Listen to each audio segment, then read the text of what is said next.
Okay, so where are we? We have members of the PLP resigning, one has since come back. We have the CLP trying to block out Corbyn supporters. We have had the membership, I feel, singling out new members as they may well be Corbyn supporters as well. Now we have a billionaire donator to the party trying to split the party. And obviously there is a reason for that. There is always a reason. But the reason goes all the way back to 2012. That's coming up next.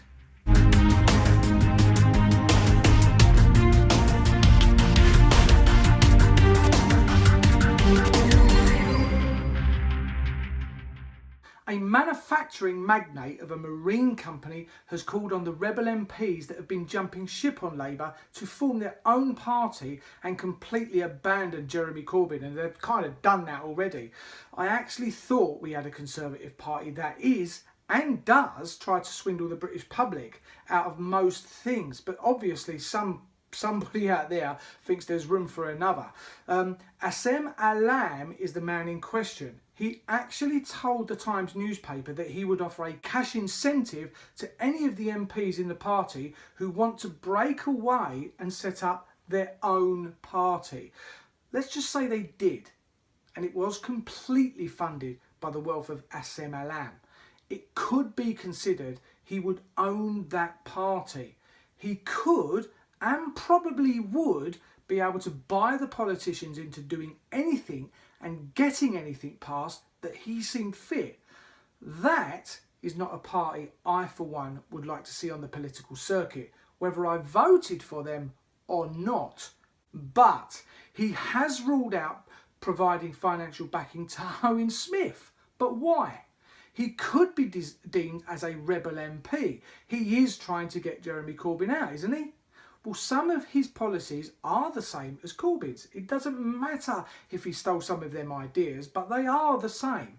And when you scratch the surface of why the billionaire would want Jeremy Corbyn out and try and dissect the motive, only do you find out then that there is more to this than meets the eye.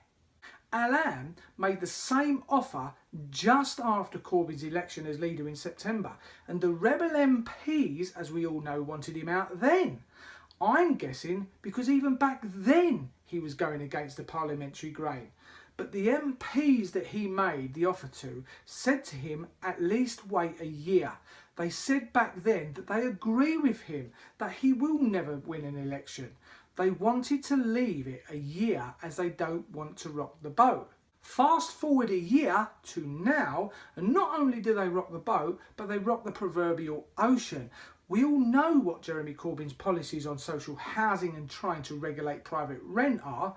Well, back in 2012, Allam wanted the backing from Labour for a multi-million-pound property development, and he made a donation to the Labour Party at the time Ed Miliband was leader.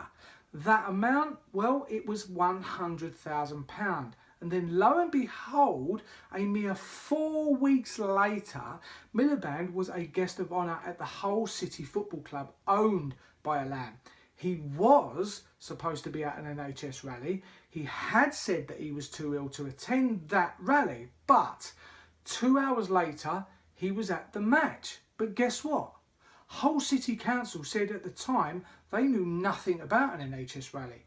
So he was doing what most MPs do, and even the media does. Direct attention away from what is really going on. And that's the thing. These kind of things, as far as I'm aware, have and will stop with Jeremy Corbyn as leader. Corbyn's policies have no benefit, not really, for Allam.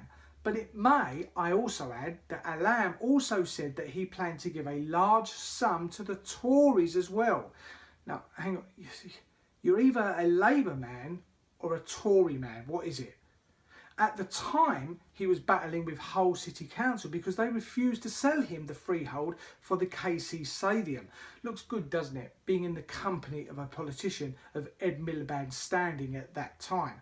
So once again, these politicians and the then leader Ed Miliband are doing things to benefit themselves. And yes, I know Allam donated the money to the Labour Party as a political party, but you do that, I think, well I would, because you believe in the party.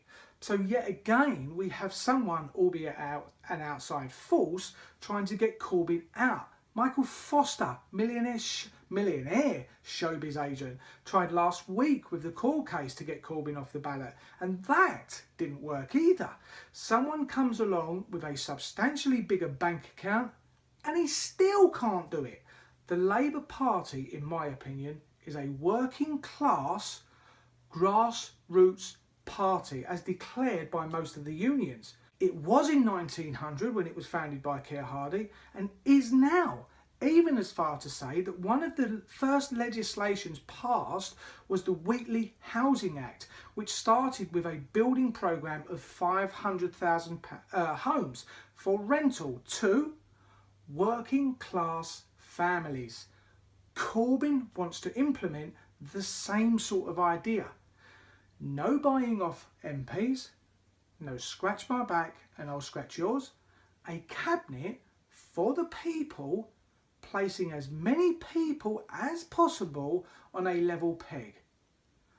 That has to be a good thing, doesn't it? Surely. If you agree with what was said in this episode, click the thumbs up and feel free to comment. I would love to hear your ideas. Click subscribe and make sure you never miss an episode. Together, we really can make Britain great and work towards getting ourselves a better political system. Thanks for watching, and I will see you again soon.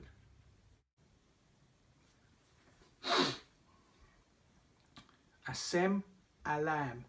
Assem Allam.